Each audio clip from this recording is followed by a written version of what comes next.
Stacey, it's Miners Monday, our favorite day of the week, as it always is, and we have to talk about somebody's name who's kind of disappeared a little bit this season for good reason, but good stuff. Jasson Dominguez, Stacey. We finally have a chance to talk about Jasson Dominguez. Of course, as we mentioned, the minor leagues are on the same schedule as the major leagues now, so they were also on the All-Star break this past week. So that means only a couple of games to talk about. But Jasson Dominguez has put together a much better month of July than he has all season. He has really been struggling at the plate overall, power-wise. I mean, he had a massive power surge last season, as we all know, at Hudson Valley, that he's carried into the postseason with the Somerset Patriots. But overall, Dominguez's numbers have been very, very tough. 3 games this past weekend, all 3 of them multi-hit performances, Friday, Saturday, and Sunday. In the month of July, Stacey, he's picked up multiple hits in 7 of 12 games played in. He homered on Sunday, which is really great. I mean, he really hit a low spot in the month of June. And as I mentioned, the power is just down overall, slugging .405, which sounds nice, but given the 20, whatever it was last season, that's a massive, massive dip. And I kind of just wanted to take this as a springboard to remind everybody, these are prospects. This is baseball. Jasson Dominguez is the number 1 prospect in the Yankee system.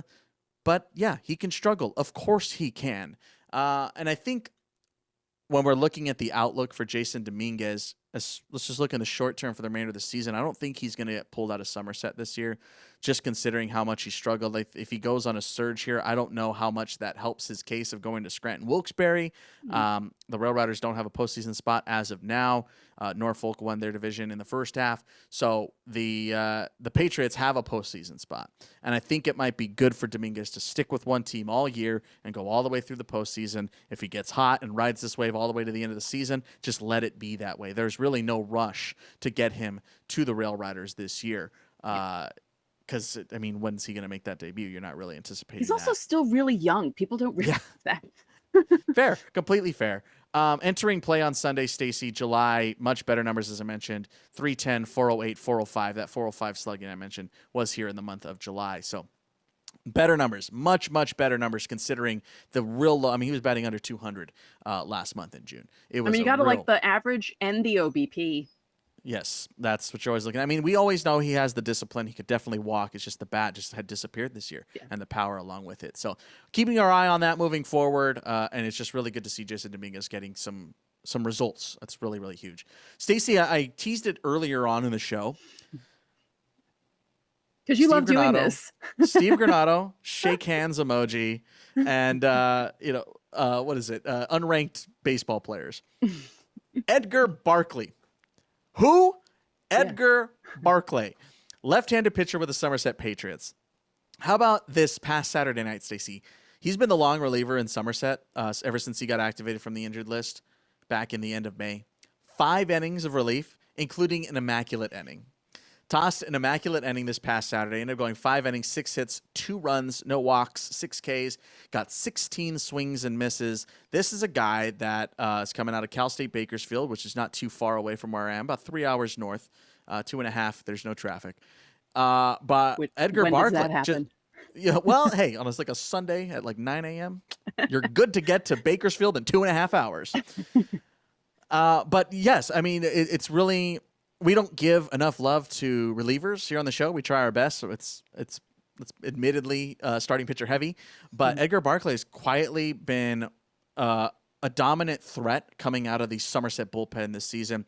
He was IL'd back in April, the first week of it, with some elbow inflammation. The Yankees wanted to take it very cautiously because obviously it's the elbow.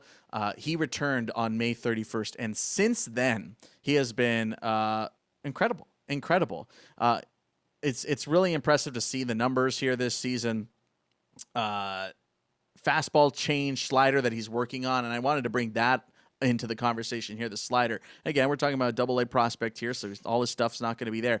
But I think this is also another good time to remind people how good the Yankees are at developing sliders. So if Edgar Barclay can be a guy that they can develop a slider with, you might see him sneak into the next rankings come the start of next season.